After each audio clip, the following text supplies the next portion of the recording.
Hello everybody, welcome. It's Eleanor here, coach for students. We're on day one of the second lockdown. I hope we're doing okay so far. Today I want to talk to you about extroverts and introverts. They're words that are bandied around an awful lot. Quite often people say, oh, well, I'm such an extrovert, or actually I'm quite an introvert. And we kind of have expectations that are put against those labels. If you say the word extrovert, you think of someone that's loud, who's chatty, who maybe likes to be the centre of attention. And you think of an introvert as someone who's just very, very quiet. But actually, there's an awful lot more to those two names. And labeling them just as loud or quiet is actually doing both sides a big disservice. And people tend not to be completely introvert or completely extrovert. You tend to kind of sit on a scale, and sometimes you'll be more one than the other. So, what do those words actually mean? I think about it more as external and internal. And the way that you process information, the way that you process the day that's just happened, and how you prepare for the days ahead, how you recover, how you recharge, and then how you get ready for the future. With an extrovert, they tend to need that external guidance. If you've been watching a football match, if an extrovert is going to be more likely to want to go through the game and talk to you about it. So they'll say, did you see the game? What about when this happened? What happened? What do you think about when that happened?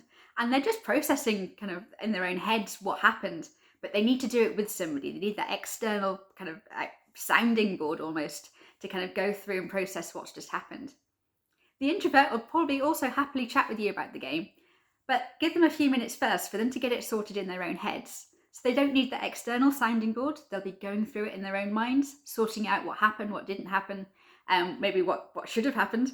And then once they've got that process, they can then talk to you about it.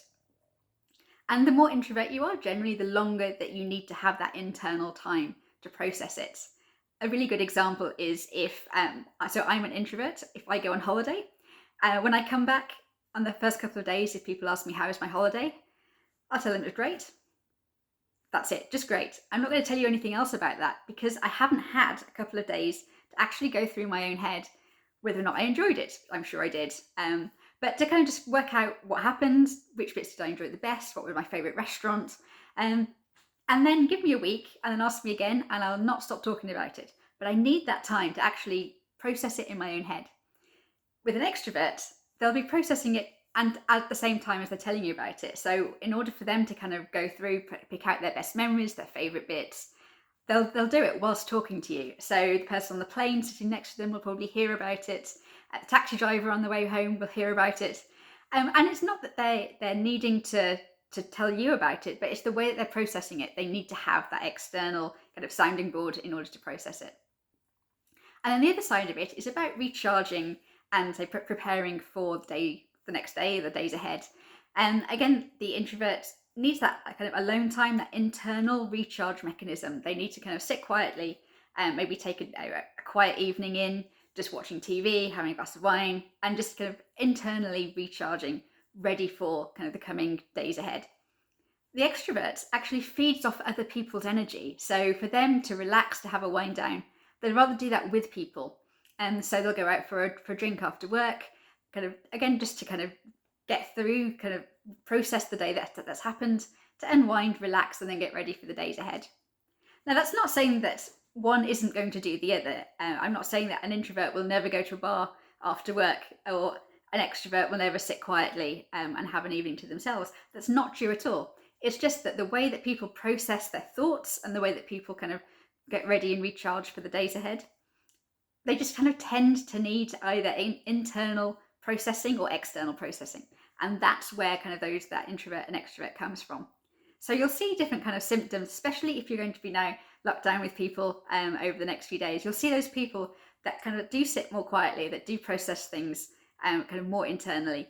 And you'll have people who you're living with that will need to process it externally. Neither of them are better than the other. It's just simply different ways of processing information. So whereabouts do you fit? Are you kind of more towards one side or the other? Chances are that as the days go by, as different situations happen, you'll tend to slide from kind of one side to the other. It's not a fixed thing. So have a think about how you process information and how you kind of recharge for the coming days. Let me know what you think. Do comment and share below. I'd love to hear your thoughts about this.